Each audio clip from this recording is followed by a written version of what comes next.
Saludos cordiales. La siguiente es otra historia del pasado. Espero que la disfruten. Entre los siglos XII y XIV, mientras los jinetes acorazados se imponían en los campos de batalla, la caballería encarnó los ideales de valor, generosidad, cortesía y defensa de la cristiandad. A lo largo de la Edad Media y durante los primeros compases de la Edad Moderna, el juego caballeresco se plasmó en infinidad de simulaciones bélicas. En forma de torneos por equipos, donde los caballeros combatían por escuadras, en justas individuales, donde se trataba de descabalgar al adversario, o bien a través de otras actividades como pasos de armas, juegos de cañas o mesas redondas. Señores, mirad al mejor caballero que nunca visteis.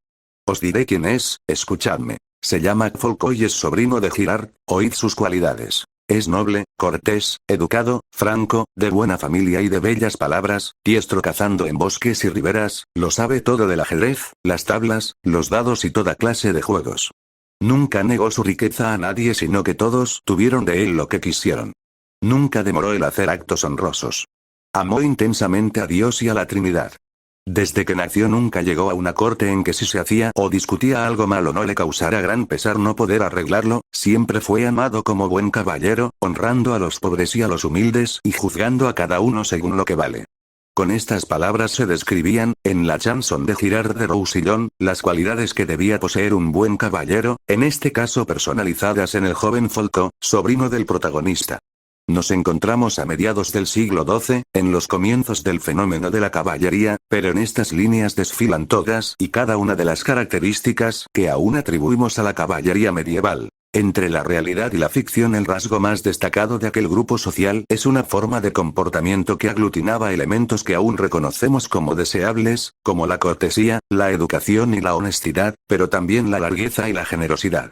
Incluía, cómo no, la formación en el ejercicio de las armas, pero iba más allá. La caza, el ajedrez y los juegos en general formaban parte de la formación del caballero, a la que había que sumar los valores cristianos y el gusto por la literatura. No es casual que los orígenes de la novela europea se deban buscar en la literatura artúrica, que narraba las gestas del legendario rey Arturo y sus caballeros. Esta triple esencia militar, aristocrática y cristiana definirá a la caballería europea medieval y de principios de la Edad Moderna. Pero la caballería no se agota en estas tres coordenadas. Quizá la manera más sencilla de acercarse a ella sea a través de los propios caballeros, ya sean reales, como los que desfilarán por las siguientes páginas, o literarios, como el joven Folco que abría este texto, ya que la línea que separa a unos y otros es difusa. Si los modelos literarios influyeron en el comportamiento de los caballeros reales, la vida de estos últimos proporcionó abundante material a la ficción literaria. En torno a la mesa del rey Arturo los caballeros de Camelot. Esta miniatura del siglo XIV muestra de Galahad siendo presentado a los caballeros de la mesa redonda. De entre las múltiples imágenes procedentes del mundo artúrico, la mesa redonda es una de las más poderosas. En ella tomaban asiento tanto el rey Arturo como sus caballeros para discutir los asuntos que concernían al mítico reino de Camelot. Según las distintas versiones, la mesa fue creada bien por el mago Merlín, a imitación de la mesa de la última cena, bien por Uther Pendragon, padre de Arturo. Tomar asiento en la mesa era la mayor dignidad a la que podía aspirar un caballero del universo artúrico. En ella, por su forma circular, no existía jerarquía entre quienes participaban en las reuniones, lo que constituía un símbolo de la fraternidad que suponía pertenecer al cuerpo de la caballería. Los 9 de la fama así los representó el pintor Giacomo Jacquerio en el castillo italiano de Yamanta, en Saluzzo. Siglo XV. La extensión de los ideales de la caballería en el siglo XIII llevó a ver en los héroes del pasado a los grandes caballeros de la historia. A principios del siglo XIV esta idea se condensó en los 9 de la fama, que ejemplificaban valores y virtudes caballerescas. La primera tríada de caballeros, que procedía de la antigüedad clásica, estaba formada por el troyano Héctor, Alejandro Magno y Julio César. La segunda, que presentaba las virtudes de los caballeros del Antiguo Testamento, incluía a Josué, el conquistador de Canaán, al rey David y a Judas Macabeo. Por último, los caballeros del pasado cercano estaban representados en las figuras del rey Arturo, el emperador Carlomagno y Godofredo de Bouillon. Godofredo de Bouillon. Un buen punto de partida para nuestro periplo caballeresco es Godofredo de Bouillon, hacia 1060-1100. Considerado a partir del siglo XIV uno de los 9 de la fama, Godofredo es uno de los referentes sobre los que se articuló el molde de la caballería. Hijo del conde Eustaquio II de Boulogne y de Ida de Lorena, fue junto a sus hermanos uno de los principales dirigentes de la Primera Cruzada, en la que no tardó en destacar. Su fama y prestigio entre el heterogéneo grupo de varones que comandó la expedición fueron tan grandes que, una vez conquistada Jerusalén, fue elegido como el primero entre ellos, y se le ofreció el trono del nuevo reino de Jerusalén. Godofredo, en un gesto de mesura que encumbró su faceta más caballeresca, rehusó coronarse rey. Según él, nadie debía llevar corona de oro allí donde Cristo había llevado la de espinas. En su lugar, aceptaría el título de defensor del Santo Sepulcro. Como no podía ser menos en un caballero tan señalado como Godofredo, la fama del personaje no se agota en este hecho. Alrededor de su figura se tejieron evocaciones literarias, tanto relativas a su periplo en Tierra Santa como otras destinadas a engrandecer su estirpe. En este sentido, la que gozó de mayor fama es la leyenda del Caballero del Cisne. En sus primeras versiones contaba la historia de un caballero anónimo, pero a finales del siglo XII el personaje se vinculó a la dinastía de los Bouillon. El misterioso Caballero del Cisne resultó no ser otro que el abuelo materno de Godofredo, una historia que aunó realidad, literatura y leyenda en torno a la figura de uno de los caballeros más reconocidos de la cristiandad. Esta mezcla de evocación literaria, deformación de la realidad y ensalzamiento de los valores caballerescos tuvo un largo recorrido en la Europa medieval, especialmente en el mundo anglo-francés. En este sentido, pocas figuras resultan más sugerentes que la de Guillermo el Mariscal, hacia 1145-1219. De él se llegó a decir, en la corte del rey de Francia, que era el mejor caballero del mundo. Un halago magnífico, y más viniendo del enemigo más encarnizado que tuvieron los reyes de Inglaterra en vida de Guillermo. El mariscal sirvió fielmente a 4 de ellos, incluso en los momentos más adversos de sus reinados, y se erigió como el modelo de las virtudes caballerescas de su época, llegando a ser, al final de su vida, regente del reino durante la minoría de edad de Enrique III. El enigmático Caballero del Cisne. Un mundo de fantasía. Tapiz de una serie sobre la historia del Caballero del Cisne, hecha en Bruselas a principios del siglo XVI. La evolución del mito del Caballero del Cisne es un buen ejemplo de la capacidad de absorción de la literatura caballeresca. En su primera aparición, en el Dolopatos, un texto de finales del siglo XII, apenas sabemos nada del misterioso caballero que, en un barco arrastrado por un cisne, rescata a la doncella en apuros. Apenas unos años después, el misterioso caballero vuelve a hacer acto de presencia en un cantar de gesta del ciclo cruzado, Le Chevalier Cisne, como el abuelo legendario de Godofredo de Bouillon. En el siglo XIII, diversos autores del ámbito alemán, como Wolfram von Eschenbach o Conrad von Würzburg, retomaron la historia de este caballero, que Wagner usaría para componer su ópera Lohengrin en 1850. Guillermo el Mariscal. Conocemos los pormenores de la vida del Mariscal gracias a la historia de su vida encargada por uno de sus hijos. A través de sus versos somos testigos del ascenso rutilante de Guillermo, desde la salida de la casa paterna para iniciar su formación de caballero, como le correspondía por su papel de hijo segundón, hasta las últimas horas de su vida. El periplo vital de Guillermo, pese a la excepcionalidad de su figura, nos permite observar muchos aspectos de la vida de los caballeros de la época. En tal sentido, asistimos a su formación en la casa del poderoso noble normando Guillermo de Tancarville, tío de su madre, a su investidura como caballero en 1166 y su primera campaña militar, en la que ya se distingue. Al poco, el joven Guillermo entra en contacto con una actividad que marcará su vida y se convertirá en una verdadera pasión: los torneos. Estos certámenes, lejos de la imagen romántica que tenemos de ellos, se asemejaban más a una guerra simulada, por equipos, donde las cuadrillas de jóvenes caballeros podían demostrar su valor y labrarse renombre, fama y, cómo no, fortuna. Castillo de Chinon. Enrique II de Inglaterra, a cuyo servicio estaba Guillermo el Mariscal, eligió Chinon, con su castillo en imagen, como sede de los dominios en Francia que le aportó su matrimonio con Leonor de Aquitania. En la época del Mariscal, esta práctica se encontraba en su momento álgido y Guillermo destacó siempre como el mejor de los combatientes en estos encuentros. Descabalgó y capturó a más de medio millar de adversarios durante más de una década, de torneo en torneo.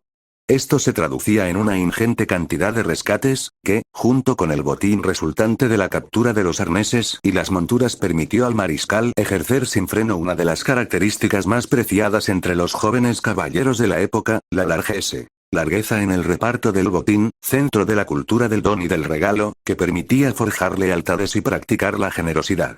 El ascenso de Guillermo, a través de los torneos, fue meteórico. En 1179 llegó incluso a formar su propia compañía de batalla, con motivo del torneo organizado durante la coronación de Felipe Augusto, el joven rey de Francia. Fidelidad ante todo. En paralelo a esa forma de vida, el mariscal actuó también como maestro de armas y hombre de confianza del príncipe Enrique, hijo de Enrique II de Inglaterra, destinado a reinar. Por desgracia, el joven murió antes de poder ceñir la corona, y Guillermo cumplió por él el voto realizado de viajar a Tierra Santa, donde combatió durante 2 años junto a los templarios. Al volver, el rey le ofreció la más suculenta de las herencias del reino, la mano de Isabel de Clare, condesa de Pembroke, matrimonio que alzó al mariscal a un puesto de honor entre la alta nobleza. Atrás quedaron los días de caballero errante. Seguiría, eso sí, enseñoreándose de los campos de batalla. Hasta el final de sus días fue el más fiel vasallo que pudieron tener los reyes de Inglaterra. Ya fuera defendiendo los intereses de Ricardo Corazón de León frente a Juan Sin Tierra durante la regencia de este último, mientras el primero participaba en la Tercera Cruzada, ya fuera protegiendo, años después, al propio Juan cuando, a la muerte de Ricardo, se discutió su derecho al trono. Fue también uno de los pocos grandes nobles que se mantuvieron del lado de Juan Sin Tierra durante la rebelión de los varones del reino, que obligaron al rey a conceder la Carta Magna, por la que aceptaba sus exigencias. Esta fidelidad a ultranza a la corona es también uno de los motivos que acrecentó la fama de Guillermo el Mariscal como el mejor de los caballeros de su tiempo.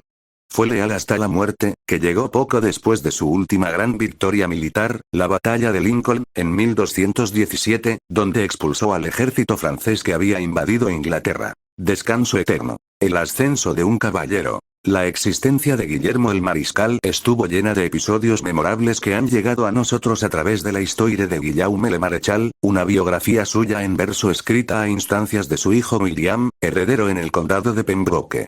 Conocemos multitud de detalles sobre su participación en decenas de torneos. Uno de ellos nos habla del grado de peligro que podían suponer estas actividades. Al término de un torneo especialmente crudo, Guillermo tuvo que recurrir a los servicios de un herrero para poder retirarse el yelmo. Había quedado tan abollado y deformado por todas partes que era imposible quitárselo. Debió de ser un combate digno de verse. La vida del mariscal no se agota en los campos de batalla, ya fueran reales o simulados, como los torneos. Su proximidad a los círculos de poder le llevó a relacionarse con algunos de los personajes más importantes del momento, sirvió a 4 soberanos, Enrique II, Ricardo Corazón de León, Juan Sin Tierra y Enrique III, fue tutor de un príncipe e incluso regente de Inglaterra al final de su vida. Castillo de Fürst-Ulrich von Liechtenstein. Los grandes caballeros no siempre se limitaron a ser el objeto de la fascinación de sus contemporáneos y protagonistas de leyendas o libros de gestas, sino que también cultivaron las artes por ellos mismos y reflexionaron sobre su vida y sus costumbres. El caso más significativo es quizás el del caballero estirio Ulrich von Liechtenstein, 1200-1278, conocido no solo por sus hazañas militares, sino por su faceta de poeta y minnesangero trovador. Fue armado caballero en 1223 por Leopoldo VI de Austria, uno de los políticos y mecenas más destacados de su época, que potenció en su corte los valores cortesanos de la caballería. Ulrich no tardaría en destacar en el seno de la nobleza estiria y, a lo largo de su vida, ostentó los importantes cargos de senescal y mariscal. Pero si por algo von Liechtenstein ha pasado a la historia es por su producción literaria. Han llegado hasta nosotros 2 de sus obras, el Frauenbucho libro de las damas, un lamento por la decadencia que sufría el cortejo a las damas en su propia época y que él consideraba una de las piedras angulares de la caballería, y el Frauendienst o servicio a las damas. Este último es una recopilación de poesías, en apariencia de tema autobiográfico, donde Ulrich reflexiona sobre los convencionalismos del amor cortés y las búsquedas caballerescas. Lo hace a través de 2 aventuras en honor a su dama. La primera de ellas le lleva a recorrer los caminos y, disfrazado de diosa Venus, a competir en justas y torneos desde Venecia hasta Viena. En este periplo se enfrentará y derrotará, si hacemos caso a sus palabras, a varios centenares de caballeros. En la segunda aventura, disfrazado como el rey Arturo, vuelve a emprender un viaje con la intención de medirse con cuanto caballero se cruce a su paso, para engrandecer el honor de su dama. La fama alcanzada por Ulrich ha llegado hasta nosotros no solo a través de sus hazañas y sus obras. El caballero estirio quedó inmortalizado en las páginas de uno de los códices caballerescos más importantes conservados hoy día, el Codex Manesse. confeccionado a principios del siglo XIV, es la recopilación más completa de poesía de los Minnesänger, ilustrada, por si fuera poco, con 137 miniaturas de página entera, entre las cuales destaca la del propio Ulrich von Liechtenstein. Jean Lemaingre, Boucicaut. En la segunda mitad del siglo XIV, los campos de batalla de Europa confrontaron los ideales de la caballería con la realidad de una forma de guerra cada vez más orientada al choque de infanterías. A resultas de este choque, la caballería perdió el papel esencial que había desempeñado en los 2 siglos anteriores y, a lo largo del siglo XV, quedó reducida a una suerte de vacío espectáculo cortesano, cuyas formas y ceremonial se hicieron más abigarrados a medida que la caballería se alejaba de los campos de batalla. En este período de transición surgieron algunas figuras memorables, como la del caballero Jean Lemaingre, 1366-1421, más conocido como Boucicaut. Jean heredó de su padre no solo su nombre y apodo, Boucicaut, el Bravo, sino también la proximidad al poder, pues era el mariscal de Francia. En su infancia fue paje en la corte y con tan solo 12 años participó en su primera expedición militar. De él nos han llegado las referencias al extenuante método de entrenamiento que seguía y que le permitía realizar proezas, con la cota de mallas puesta, que a día de hoy nos parecen impensables. Boucicaut corría grandes distancias, practicaba saltos desde el suelo hasta la silla de montar de su caballo, hacía acrobacias varias e incluso era capaz de trepar por escaleras de mano solo con la fuerza de sus brazos. No es de extrañar que el bueno de Lemaingre fuera el amo de los campos de batalla europeos durante 2 décadas, desde que con apenas 16 años combatió en la batalla de Rooseveke, 1382, antes de la cual fue armado caballero. A partir de entonces su actividad se volvió frenética. En 1384 combatió junto a la Orden Teutónica en su cruzada contra los lituanos, en el Báltico, y en los siguientes años actuó en la península ibérica, donde intervino en favor de Juan I de Castilla, cuyo reino había sido invadido por el inglés Juan de Gante. En los Balcanes, donde apoyó al emperador bizantino frente a los turcos, y en el Próximo Oriente, donde atacó y saqueó diversas ciudades, Trípoli, Sidón, Beirut, de lo que hoy es Líbano. Sus constantes éxitos militares encumbraron su carrera hasta llevarlo a ser, como ya había sido su padre antes que él, mariscal de Francia y, durante un breve periodo, gobernador de Génova. En la otra cara de la moneda se debe señalar su participación en 2 de las derrotas más dolorosas de la caballería francesa. Nicópolis, contra los otomanos, en 1396, y Agincourt, contra los ingleses, en 1415. Boucicaut tampoco escapó a una de las modas caballerescas que, nacidas al calor del siglo XIV, conocieron un gran auge durante la centuria siguiente: las empresas y órdenes de caballería. Junto con otros caballeros fundó la empresa del escudo verde y la dama blanca, destinada a salvaguardar el honor, la fama y la reputación de las mujeres necesitadas de ayuda, una orden que años después se ganó los elogios de la escritora Christine de Pizan. Son muchos los caballeros que se quedan en el tintero en este repaso a los grandes nombres de la caballería europea. Desde grandes figuras regias como Ricardo Corazón de León o Jaime el Conquistador, hasta combatientes de fortuna tales como Bertrand du Guesclin o John Aucourt, aventureros como Peroniño o grandes figuras de la explosión de la cultura caballeresca en el mundo borgoñón como Jacques de Lalaing. Nombres propios unidos por el sentido de pertenencia a un mundo de filiaciones, lealtades y comportamientos comunes que es, en definitiva, aquello a lo que llamamos caballería. La fama alcanzada por Ulrich ha llegado hasta nosotros no solo a través de sus hazañas y sus obras. El caballero Estirio quedó inmortalizado en las páginas de uno de los códices caballerescos más importantes conservados hoy día, el Codex Manesse. Confeccionado a principios del siglo XIV, es la recopilación más completa de poesía de los Minnesänger, ilustrada, por si fuera poco, con 137 miniaturas de página entera, entre las cuales destaca la del propio Ulrich von Liechtenstein. Jean Lemaingre, Boucicaut. En la segunda mitad del siglo XIV, los campos de batalla de Europa confrontaron los ideales de la caballería con la realidad de una forma de guerra cada vez más orientada al choque de infanterías. A resultas de este choque, la caballería perdió el papel esencial que había desempeñado en los 2 siglos anteriores y, a lo largo del siglo XV, quedó reducida a una suerte de vacío espectáculo cortesano, cuyas formas y ceremonial se hicieron más abigarrados a medida que la caballería se alejaba de los campos de batalla. En este período de transición surgieron algunas figuras memorables, como la del caballero Jean Lemaingre, 1366-1421, más conocido como Boucicaut. Jean heredó de su padre no solo su nombre y apodo, Boucicaut, el Bravo, sino también la proximidad al poder, pues era el mariscal de Francia. En su infancia fue paje en la corte y con tan solo 12 años participó en su primera expedición militar. De él nos han llegado las referencias al extenuante método de entrenamiento que seguía y que le permitía realizar proezas, con la cota de mallas puesta, que a día de hoy nos parecen impensables. Boucicaut corría grandes distancias, practicaba saltos desde el suelo hasta la silla de montar de su caballo, hacía acrobacias varias e incluso era capaz de trepar por escaleras de mano solo con la fuerza de sus brazos. No es de extrañar que el bueno de Lemaingre fuera el amo de los campos de batalla europeos durante 2 décadas, desde que con apenas 16 años combatió en la batalla de Rooseveke, 1382, antes de la cual fue armado caballero. A partir de entonces su actividad se volvió frenética.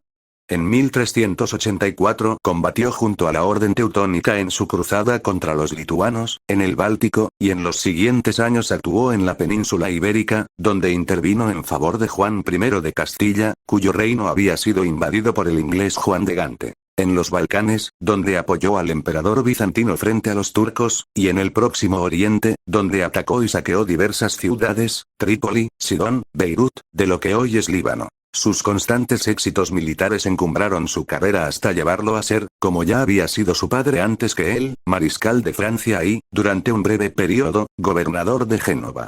En la otra cara de la moneda se debe señalar su participación en 2 de las derrotas más dolorosas de la caballería francesa. Nicópolis, contra los otomanos, en 1396, y Agincourt, contra los ingleses, en 1415. Boucicaut tampoco escapó a una de las modas caballerescas que, nacidas al calor del siglo XIV, conocieron un gran auge durante la centuria siguiente: las empresas y órdenes de caballería. Junto con otros caballeros fundó la empresa del escudo verde y la dama blanca, destinada a salvaguardar el honor, la fama y la reputación de las mujeres necesitadas de ayuda. Son muchos los caballeros que se quedan en el tintero en este repaso a los grandes nombres de la caballería europea. Desde grandes figuras regias como Ricardo Corazón de León o Jaime el Conquistador, hasta combatientes de fortuna tales como Bertrand du Guesclin o John Aucourt, aventureros como Peroniño o grandes figuras de la explosión de la cultura caballeresca en el mundo borgoñón como Jacques de Lalaing. Nombres propios unidos por el sentido de pertenencia a un mundo de filiaciones, lealtades y comportamientos comunes que es, en definitiva, aquello a lo que llamamos caballería. La fama alcanzada por Ulrich ha llegado hasta nosotros no solo a través de sus hazañas y sus obras. El caballero Estirio quedó inmortalizado en las páginas de uno de los códices caballerescos más importantes conservados hoy día, el Codex Manesse. Confeccionado a principios del siglo XIV, es la recopilación más completa de poesía de los Minnesänger, ilustrada, por si fuera poco, con 137 miniaturas de página entera, entre las cuales destaca la del propio Ulrich von Liechtenstein. Jean Lemaingre, Boucicaut. En la segunda mitad del siglo XIV, los campos de batalla de Europa confrontaron los ideales de la caballería con la realidad de una forma de guerra cada vez más orientada al choque de infanterías. A resultas de este choque, la caballería perdió el papel esencial que había desempeñado en los 2 siglos anteriores y, a lo largo del siglo XV, quedó reducida a una suerte de vacío espectáculo cortesano, cuyas formas y ceremonial se hicieron más abigarrados a medida que la caballería se alejaba de los campos de batalla. En este período de transición surgieron algunas figuras memorables, como la del caballero Jean Lemaingre, 1366-1421, más conocido como Boucicaut. Jean heredó de su padre no solo su nombre y apodo, Boucicaut, el Bravo, sino también la proximidad al poder, pues era el mariscal de Francia. En su infancia fue paje en la corte y con tan solo 12 años participó en su primera expedición militar. De él nos han llegado las referencias al extenuante método de entrenamiento que seguía y que le permitía realizar proezas, con la cota de mallas puesta, que a día de hoy nos parecen impensables. Boucicaut corría grandes distancias, practicaba saltos desde el suelo hasta la silla de montar de su caballo, hacía acrobacias varias e incluso era capaz de trepar por escaleras de mano solo con la fuerza de sus brazos. No es de extrañar que el bueno de Lemaingre fuera el amo de los campos de batalla europeos durante 2 décadas, desde que con apenas 16 años combatió en la batalla de Rooseveke, 1382, antes de la cual fue armado caballero. A partir de entonces su actividad se volvió frenética. En 1384 combatió junto a la Orden Teutónica en su cruzada contra los lituanos, en el Báltico, y en los siguientes años actuó en la península ibérica, donde intervino en favor de Juan I de Castilla, cuyo reino había sido invadido por el inglés Juan de Gante. En los Balcanes, donde apoyó al emperador bizantino frente a los turcos, y en el Próximo Oriente, donde atacó y saqueó diversas ciudades, Trípoli, Sidón, Beirut, de lo que hoy es Líbano. Sus constantes éxitos militares encumbraron su carrera hasta llevarlo a ser, como ya había sido su padre antes que él, mariscal de Francia y, durante un breve periodo, gobernador de Génova. En la otra cara de la moneda se debe señalar su participación en dos de las derrotas más dolorosas de la caballería francesa. Nicópolis, contra los otomanos, en 1396, y Agincourt, contra los ingleses, en 1415. Boucicaut tampoco escapó a una de las modas caballerescas que, nacidas al calor del siglo XIV, conocieron un gran auge durante la centuria siguiente: las empresas y órdenes de caballería. Junto con otros caballeros fundó la empresa del escudo verde y la dama blanca, destinada a salvaguardar el honor, la fama y la reputación de las mujeres necesitadas de ayuda, una orden que años después se ganó los elogios de la escritora Christine de Pizan. Son muchos los caballeros que se quedan en el tintero en este repaso a los grandes nombres de la caballería europea. Desde grandes figuras regias como Ricardo Corazón de León o Jaime el Conquistador, hasta combatientes de fortuna tales como Bertrand du Guesclin o John Aucourt, aventureros como Peroniño o grandes figuras de la explosión de la cultura caballeresca en el mundo borgoñón como Jacques de Lalaing. Nombres propios unidos por el sentido de pertenencia a un mundo de filiaciones, lealtades y Si te gustó el video puedes darle like o dejar tu comentario. Un saludo a todos y nos vemos.